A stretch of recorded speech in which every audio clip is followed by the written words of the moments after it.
माही सिंह और आप देख रहे हैं नेक्स्ट 9 न्यूज। कैराना सीट से प्रत्याशी इकरा हसन ने जिस तरीके से संसद में अपनी ताल ठोकी है, माना यही जा रहा है कि अब विपक्षी दल के भी पसीने छूटने लगे हैं। जी आपको बता दें, बीजेपी शिक्षा मंत्री धर्मेंद्र प्रधान ने इकरा हसन की खुल की तारीफ की है और उन्होंने कहा है कि जिस तरीके से इकरा हसन तमाम मुद्दे उठाती है, जब तक वो राजनीतिक मुद्दों के लिए नहीं बोल रही थी, शिक्षा के लिए बात करते हुए नजर आ रही थी, उनकी जो भाषण था वो बहुत काबिले तारीफ था। और उसके बाद वो ये भी कहते हैं कि इकरा हसन जिस तरीके से पढ़ाई लिखाई करके आती हैं और मुस्लिम समुदाय की एक बच्ची हैं और जिस तरीके से उन्होंने अपनी बात को रखा, वाकई में वो काबिले तारीफ है। वहीं आपको बता दें, इकरा हसन इसके पहले तमाम ऐसे मुद्दे हैं जो समाज से जुड़े हुए मुद्दे हैं, उनको संसद में उठाती हुई नजर आती है। इसके पहले वो वैष्णो देवी के लिए रेल की मांग करती हैं और तमाम ऐसे मुद्दे उठाती हैं जो समाज से जुड़े हैं, मुस्लिम लड़कियों से जुड़े हैं, जो शिक्षा को लेकर तमाम मुद्दे हैं। कहीं ना कहीं इकरा हसन उसके लिए मुद्दा उठाती हैं और ये मुद्दा कहीं ना कहीं अब भारतीय जनता पार्टी इस पर विचार करने के लिए मजबूर हो गई है। पहले आप इकरा हसन की ये वीडियो देखिए, किस तरीके से वो रेल मंत्रालय से दरख्वास्त करती हैं कि जहां जहां पर रेल की कमी है वहां पर उन कमियों को पूरा किया जाए। पहले आप उनकी ये वीडियो देखिए। धन्यवाद सभापति महोदय, आपने मुझे पहली बार अपनी बात इस सदन में रखने का मौका दिया। इसलिए सबसे पहले मैं अपने क्षेत्र की ऐसी समस्या सदन में रखना चाहूँगी जिसका सरोकार जन जन से है। मेरे संसदीय क्षेत्र कैराना में रेलवे मंत्रालय से संबंधित विभिन्न समस्याएं काफ़ी लंबे वक्त से लंबित हैं। इनका पूरा कराया जाना आम जनता की सुविधा के लिए बहुत आवश्यक है। सबसे पहले पानीपत कैराना मेरठ रेल मार्ग का सर्वे कई बार कराया जा चुका है, लेकिन अभी तक इस रेल मार्ग पर कार्य शुरू नहीं हुआ है। हरियाणा और उत्तर प्रदेश को जोड़ने वाला ये बेहद आवश्यक रेल मार्ग है। इस रेलवे लाइन के बनने से हरियाणा और उत्तर प्रदेश के सीधे जुड़ जाने से क्षेत्र को बहुत लाभ होगा। इसके अलावा शामली से प्रयागराज तक और शामली से वैष्णो देवी तक नई ट्रेनों के चलाने की मांग क्षेत्र के लोग लंबे समय से करते आ रहे हैं। प्रयागराज में उच्च न्यायालय का होना और वैष्णो देवी एक धार्मिक तीर्थ स्थल होने के कारण दोनों स्थानों की कनेक्टिविटी अति आवश्यक है। अंत में दिल्ली शामली सहारनपुर रेल मार्ग पर स्थित जंधेड़ी फाटक व रामपुर फाटक के ऊपर रेलवे पुलों का निर्माण काफ़ी लंबे समय से अधर में लटका हुआ है, जिसे क्षेत्र की जनता बहुत परेशान है। इन दोनों रेलवे पुलों का निर्माण जल्दी से पूरा कराया जाना भी बेहद ज़रूरी है। तो अध्यक्ष जी, आपके माध्यम से मैं माननीय रेल मंत्री जी से अनुरोध करूंगी कि कैराना संसदीय क्षेत्र की इन रेल मांगों का संज्ञान लेकर जल्द से जल्द निस्तारण कराने की कृपा करें। धन्यवाद।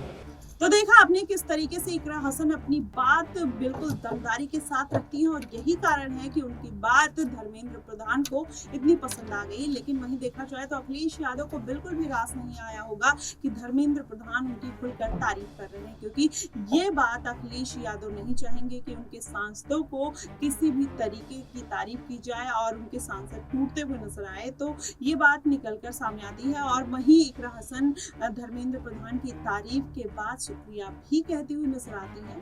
पहले आप धर्मेंद्र प्रधान की वीडियो देखिए कि क्या कुछ कहते हुए नजर आते हैं इकरा हसन के लिए। बच्चियों की, विशेष करके मुस्लिम बच्चियों की पढ़ने की संख्या घटी है।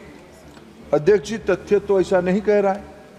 मैं आपके सामने इस गृह में तथ्य रखना चाहता हूं। यूडाइस की रिपोर्ट के तहत जो स्कूली शिक्षा की एक आकलन करता है, इसमें प्राइमरी और अपर प्राइमरी में जो ट्रांजिशन होती है क्लास 5 to 6, इसको सर ट्रांजिशन एक रेशियो हम ट्रांजिशन रेट निकालते हैं।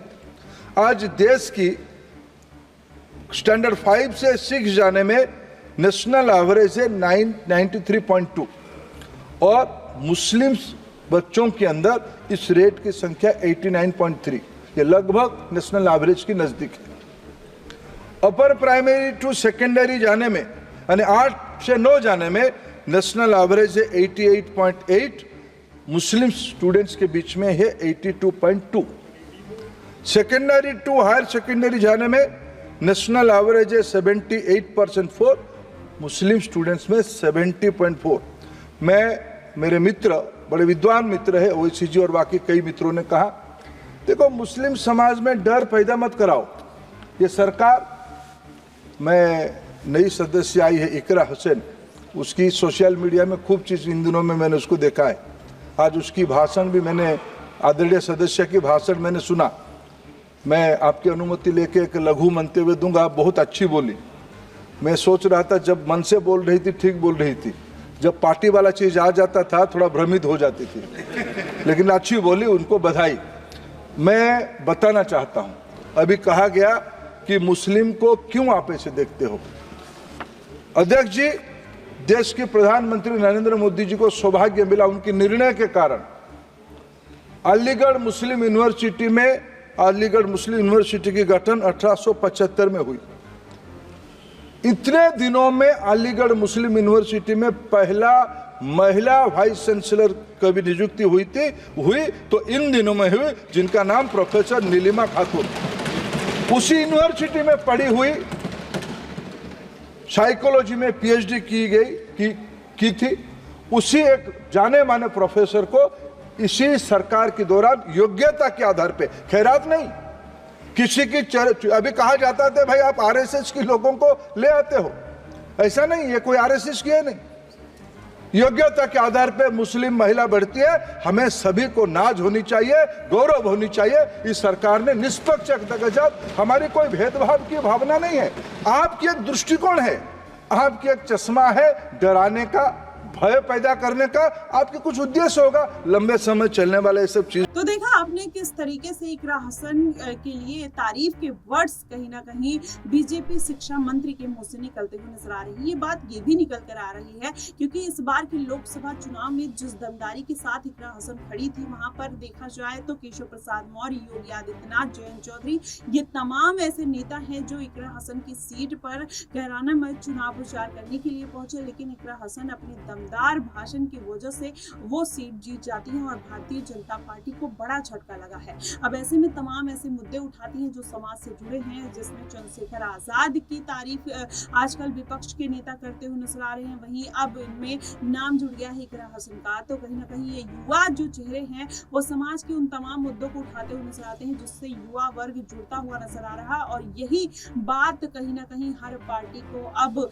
खटकती हुई नजर आ रही है। अब इसमें यह देखना होगा कि आने वाले उपचुनाव में और 2027 के विधानसभा चुनाव में इसमें इकरा हसन किस तरीके से रोल निभाते हुए नजर आएंगे, क्योंकि इस बार अखिलेश यादव ने इकरा हसन पर दांव लगाकर कहीं ना कहीं बिल्कुल सही तीर मारा है और कहीं ना कहीं वो जो तीर है वो भारतीय जनता पार्टी के सीने पर जाकर लगता हुआ नजर आया है। लेकिन वहीं अगर पूरा मामला समझा जाए तो आने वाले दिनों में ये कहा जा रहा है कि चंद्रशेखर आजाद और इकरा हसन जैसे तमाम ऐसे नौजवान खड़े हो जाएंगे जो कहीं ना कहीं समाज के उन मुद्दों को घेरते हुए नजर आएंगे, उन मुद्दों को उठाते हुए नजर आएंगे जिसको भारतीय जनता पार्टी लगातार दरकिनार कर रही है। शिक्षा का मुद्दा चंद्रशेखर आजाद भी उठाते हैं और ये बात कहते हैं कि एक सिलेबस, एक क्लास और एक रूल और एक नियम होना चाहिए। अगर उससे परे कोई भी ऐसा नतीजा और कोई भी ऐसा डिसीजन लिया जाता है तो कहीं ना कहीं वो आजकल के जो स्टूडेंट्स हैं उनके खिलाफ जाता हुआ नजर आता है। और शिक्षा अगर नहीं रहेगी, अगर भारत पढ़ेगा नहीं तो बढ़ेगा कैसे भारत, इस तरीके की बात चंद्रशेखर आजाद रावण भी रखते हैं, वहीं इकरा हसन भी ये तमाम मुद्दे रखते हुए नजर आती हैं। तो ऐसे में माना ही जा रहा है कि आने वाले दिनों में कहीं ना कहीं अब इकरा हसन का जो कद है वो बढ़ता हुआ नजर आ रहा है। और अखिलेश यादव को कहीं ना कहीं बुरा भी लगेगा कि अगर भारतीय जनता पार्टी उनके सांसदों की तारीफ करते हुए नजर आएंगे। अब देखना ये दिलचस्प होगा कि आने वाले दिनों में ऐसी कौन सी स्पीच होगी जो इकरा हसन की फिर से ऐसी निकलकर वायरल हो सकती है जिस पर भारतीय जनता पार्टी के मंत्री फिर से टिप्पणी करते हुए नजर आएंगे। आपको क्या कुछ लगता है, आप हमें कमेंट बॉक्स में जरूर बताइएगा। फिलहाल के लिए बस इतना ही। देश और दुनिया की तमाम खबरों के लिए हमारे साथ बने रहिएगा नेक्स्ट 9 न्यूज पर।